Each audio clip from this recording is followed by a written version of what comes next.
Do you hear that, man? What?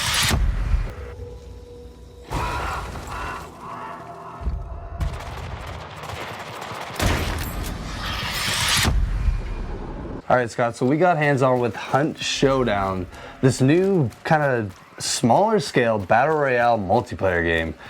I really actually liked it. Coming into it, I was a little intimidated because it is not an easy game. Yeah, it is hard. It is hard and it is relentless. But getting into it, man, does it expand, and it is awesome. Yeah, there's a lot to the game. You initially start off and you have these 10 kind of free lives with your character. So you're meant to jump in there, kind of see how the game runs, and get good within these 10 lives before you are faced with permadeath.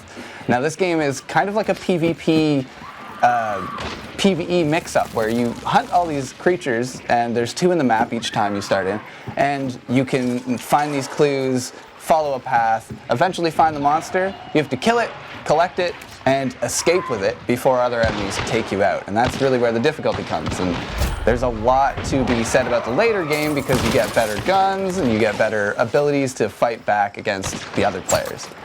So the whole ranking up process in this game, like you kind of mentioned, the further you level up, the more weapons you unlock. And with this too, each weapon you actually level up as well. So you kind of unlock a better version or an upgraded version of that gun. So, you know, you get like your classic single shot rifle, and then it kind of gets better into like, you know, like the M1 Garand from World War II kind of thing. Yeah. Now, I haven't found too many of those because everybody I find has all these noob starter guns. And when I kill them, unfortunately, I don't get too much from it. But my one character has a nice silenced lever action, and I'm sure somebody's about to take that from me in the very next game I play.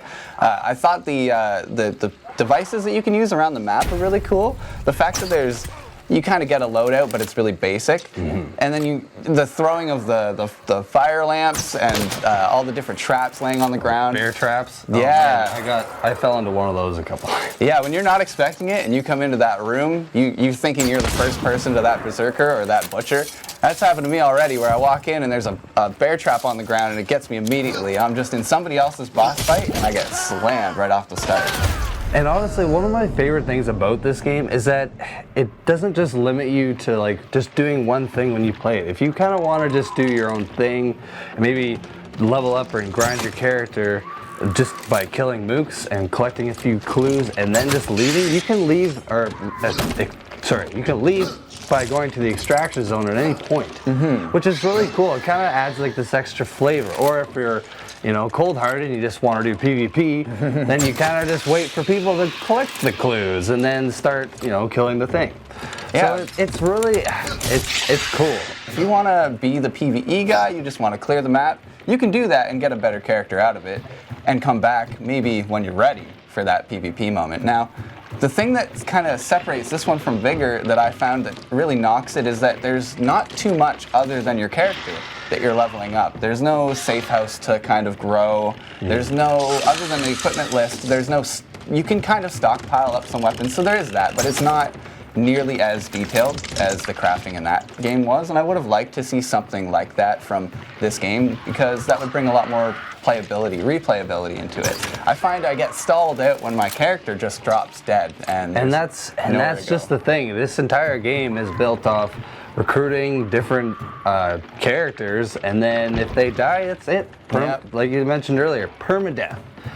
And so I have a character from the beginning that I've kind of been holding on to, and he's level almost 30 now, so I kind of want to get him to level 50, but I'm just kind of crossed. The cool thing is you can retire your recruits.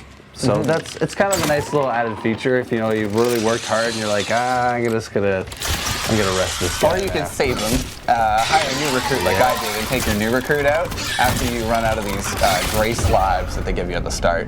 I didn't want to mess with my good character, so I hired a new one and new weapons, and that kind of changed things up, which was really cool. There's a different control scheme that I didn't get into this time. It is a melee first kind of based control scheme where you'd have to hold the trigger, I suppose, to lift your gun.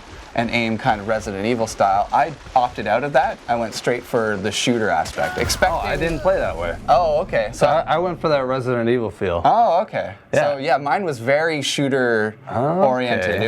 It was very first person and light feeling. And I came up against some other people in PvP who just meleeed me to death. So I definitely clubbed someone pretty good. I'm not sure what my angle in this game is, but I gotta try it again. Oh man, so we need to talk about where this game absolutely shines, and that is the graphics are really good. The ambience of this game is just... The sound. The sound is by far the best thing in this game. You Absolutely, can't... yeah. If you have your headset on, you are gonna be scared out of your pants because it is terrifying. There's so many sounds. The entire map is built perfectly because everything is out to either jump scare you or give away your position. Yeah. Broken glass, crows, dead horse or half dead horses, crippled horses. I found one of them today, yeah. Dog, it's just like this map is chock filled and just polished. It is a very polished map.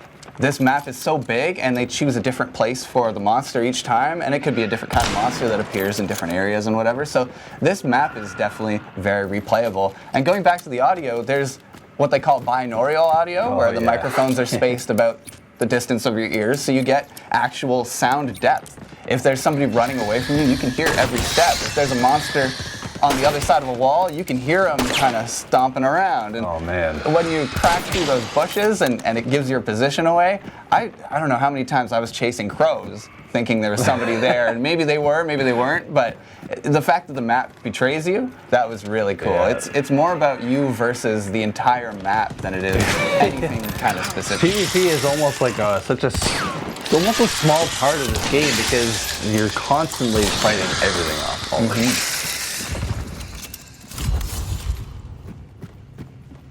So Hunt Showdown was a little bit of a mixed bag for me because I wasn't really sure what to expect. But what I did find kind of exceeded my expectations, and I'm left with a really good impression of this game. The action has me coming back for more.